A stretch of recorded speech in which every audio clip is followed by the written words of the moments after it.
Facebook ads have a little bit of flexibility to a degree because they do not require keywords, really. Like with Google, the thing is keyword, keyword, keyword.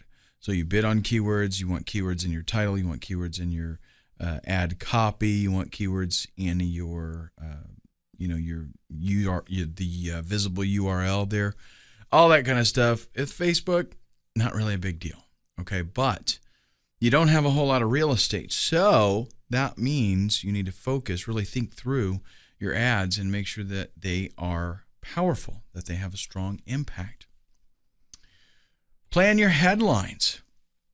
If you ask any newspaper reporter or editor, they're going to tell you that the headline is probably the most important part of a story, because that's going to be what people decide whether they want to read the story or not. It's based on the headline. Use a thesaurus. If there are, words that you want to use that are maybe too long, they take up too many characters, or you can't think of maybe exactly the right word, you want something that is a little bit stronger, you look for synonyms. Use your thesaurus and grab some synonyms. Keep things simple. You've got, 25 characters to work with here on the headline. So that's not a whole lot of space to get, wicked creative. But what you want to do is be very straightforward and tell the viewers what it is that really should excite them and make them want to read that the rest of that copy. Maybe ask a question. Facebook ads are not keyword dependent, right? So, if you don't want to do a newspaper type headline, maybe you can ask them a question in the headline, and that question will prompt them. If you target it right, that question is going to be something that, for example, let me give you an example. Let's say you're going to target the guitar players.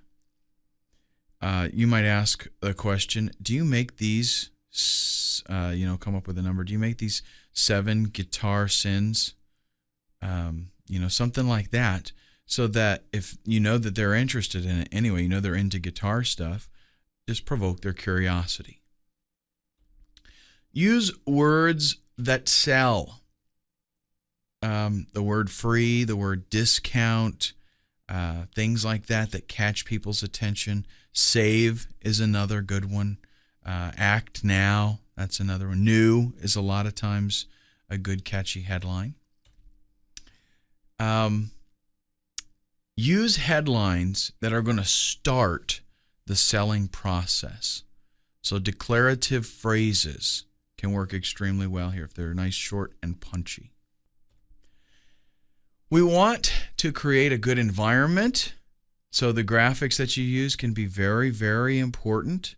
Right after the headline, this is probably number 2, is that graphic needs to make an impact. It's not just for branding, right? You don't just put your logo there. Maybe, you can do an ad without an image if you want to, but having that image is going to, get you better results guaranteed. Obviously, having, a professional photographer create an image of your product is going to be the best solution. If you can't do that, grab your camera and do the best that you can. But you want to have a good quality image for your ad. A lot of times having people in the picture sells very well because it is a little bit more personal. Okay? Now, it has to be relevant. You don't put a picture of a woman in a bikini just to grab attention, and the product has nothing to do with that. It's like a shaving cream or something. You need to have it relevant, because remember, Facebook is social oriented. It's a community. The images need to be simple. They don't allow a whole lot of space for you anyway, and you're not going to be, it's a fairly small little thumbnail, so if you clutter it up, then you're not going to convey a message. So focus on one thing that you want to get across. Definitely do use color. We want the image to be very colorful. That tends to draw the user's eyes, and it can also help them be a little more interested in it once they actually see it. And just a reminder here that images are sales tools. So selecting the right kind of image can actually mean making more conversions.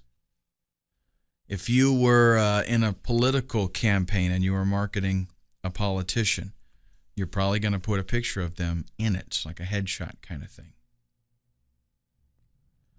You wouldn't take a picture of them when they first wake up and get out of bed, right? You take a picture of them once they're ready for the day. That's the same kind of thing. You want to put whatever products or services or whatever you're offering, put them in their best light.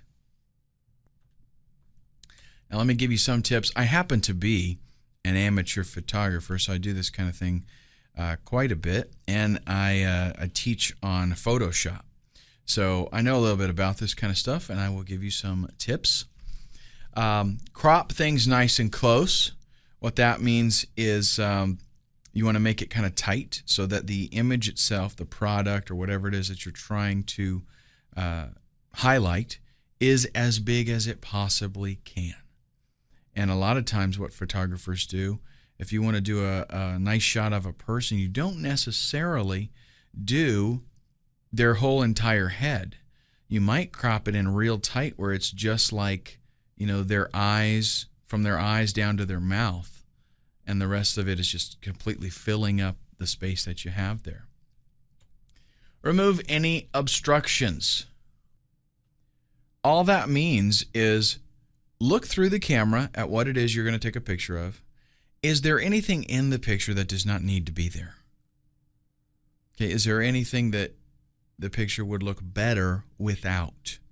That's kind of one of the big differences between a pro photographer and an amateur photographer, is the amateur photographer is just taking snapshots of whatever's there. The pro photographer looks at the scene and says, hey, you know what? That pen that's on the floor right there, that doesn't need to be there. Let's get rid of it. Lighting is also something that's very important. You want to, a lot of times people need to shoot inside. Very good, but try to make sure that you've got, good lighting. Maybe if you have a small product that you're taking a picture of, take it near a window that gets some sunlight. And this is a little trick, by the way. If you have some shears that go over the window, a lot of times if it's a bright sunny day, those shears can actually diffuse the light, give you a very nice natural lighting. But lighting is very important. If you make sure that everything is well lit, you get a nice clear shot and it looks aesthetically pleasing. Shoot a lot of pictures too. Once you get the scene, the lighting, everything is just right. If you're doing a person or a product or whatever, shoot lots and lots and lots of pictures, because that, gives you a lot to choose from, and maybe one just turns out beautiful. And that's another secret about photography too. Photographers do not, you see in a magazine, picture of a woman on the front page, right?